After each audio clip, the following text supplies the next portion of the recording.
Hello guys, welcome back to our YouTube channel so much. तो guys आज के Super Splendor engine head cylinder fitting হবে, চলো দেখা যাক। প্রথমে মালটা আমি খুলে নিয়েছি, তো তোমাদের গাইস দেখাতে পারলাম না। তো এই হলো কানেক্টেড রড, এটা হলো তোমার প্যাটের যে রবারটা টাইট করে রেখে দেয়। তো গাইস গাড়িটা চলেছে দেখো 94,547 কিলোমিটার গাড়িটা চলেছে। চলার পর ইঞ্জিন ড্যামেজ হয়ে গেছে। এই হলো পুরো পিস্টনের যে পুরাতন যে ড্যামেজ পিস্টনটা কালি হয়ে গেছে, দেখতে পাচ্ছ।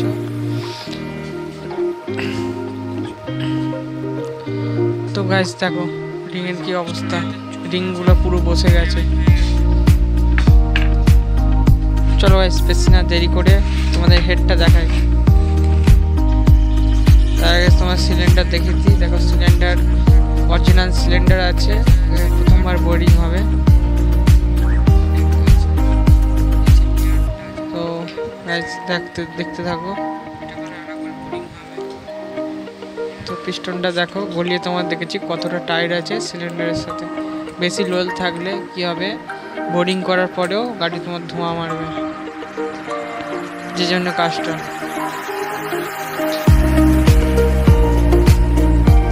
তো এখানে দেখতে পাচ্ছ যে পিস্টন আর সিলিন্ডার ভালো টাইট আছে, প্রেসার ভালো আছে টাইটের।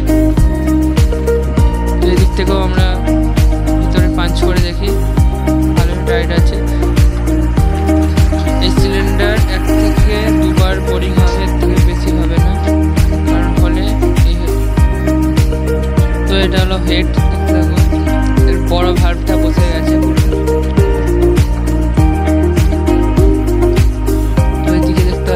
যে বড় ভাল্বটা ফুল বসে গেছে, এদিকে ছোটটা ঠিক আছে। কতটা নোংরা জমে গেছে কার্বন। চলো বেশি না দেরি করে তোমাদের ক্যামশেপটা দেখা। এই হলো ক্যামশেপ, বিয়ারিং পুরো ঠিক আছে। এদিকে সাইডে তোমাদের দেখায় ভালো করে। এইটা দেখতে পাচ্ছ কোনো দাগ নেই। ক্যামশেপে এসব দাগ হলে আওয়াজ দিয়ে দেবে, সাউন্ড আলাদা হয়ে যাবে। বেসিক্যালি ক্যামশেপটা তোমরা চেক করে নেবে যাতে ভালো থাকে। কার্বন দেখেছো জমে গেছে। বিয়ারিং আর মাস্ট বিয়ারিং এগুলো কি চেক করে নেবে, নাহলে কি হয়েছে গাইস, লেদার থেকে কাজ করে আনলে দেখতে পাচ্ছ এটা খারাপ আছে, দুবার যেতে হবে। তো গাইস দেখতে পাচ্ছ পিস্টনের রিং কীভাবে পড়াতে হয়। প্রথমে যে পাতলার রিংটা আছে ওটা সরু একেবারে নিফিলের মধ্যে গলিয়ে দিতে হবে পিস্টনের। এটাও আগে শর্ট আমি ভিডিও ছেড়েছিলাম, তো এই শর্ট ভিডিওতে ভালোই ভিউজ এসেছিল। তো চলো দেখা।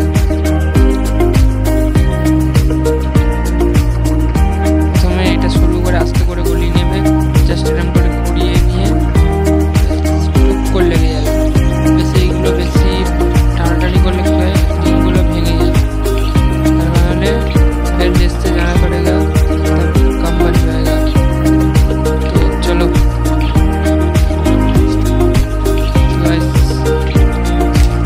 লাগিয়ে দিচ্ছি সিলিন্ডারে।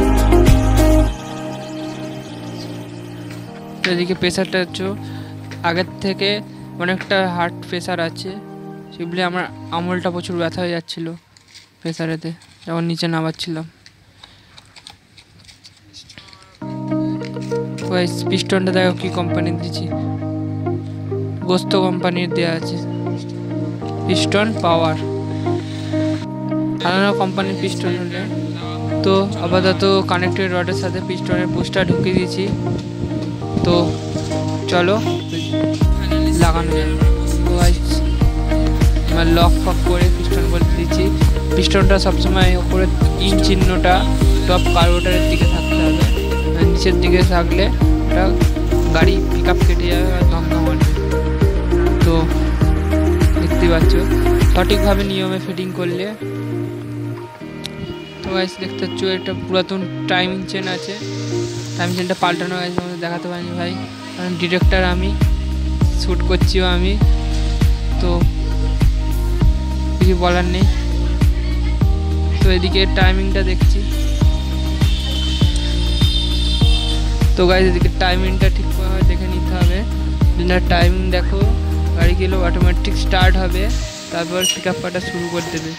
তো গাইস এই দেখো নতুন চেনটা ফিটিং হয়ে গেছে। তো ভেটলের মোবিলটা চলো ঢেলে দিই।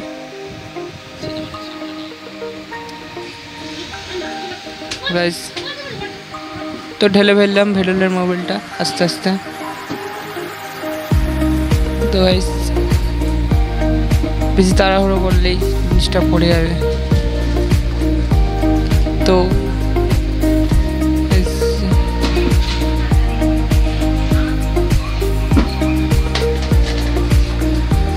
স্পাইট ঢালা কমপ্লিট হয়ে গেছে। চলো তো ভাই স্টার্ট মারা যাক। চলো তো সাউন্ডটা শোনো গাইস। প্রথমে এখন রেস বাড়ানো আছে, যেহেতু পিস্টনটা জাম আছে, তো কম অ্যাক্সেলারেটর দিতে হবে, দিলে প্রেসার পড়বে পিস্টনে।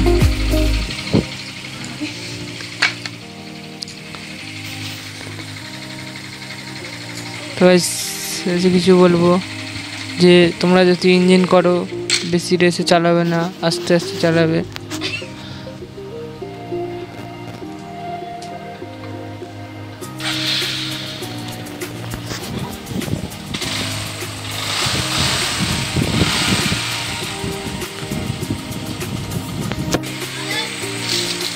তো গাইস ভিডিওটা ভালো লাগলে like share comment and subscribe করে দেবে। চলো টাটা বাই বাই।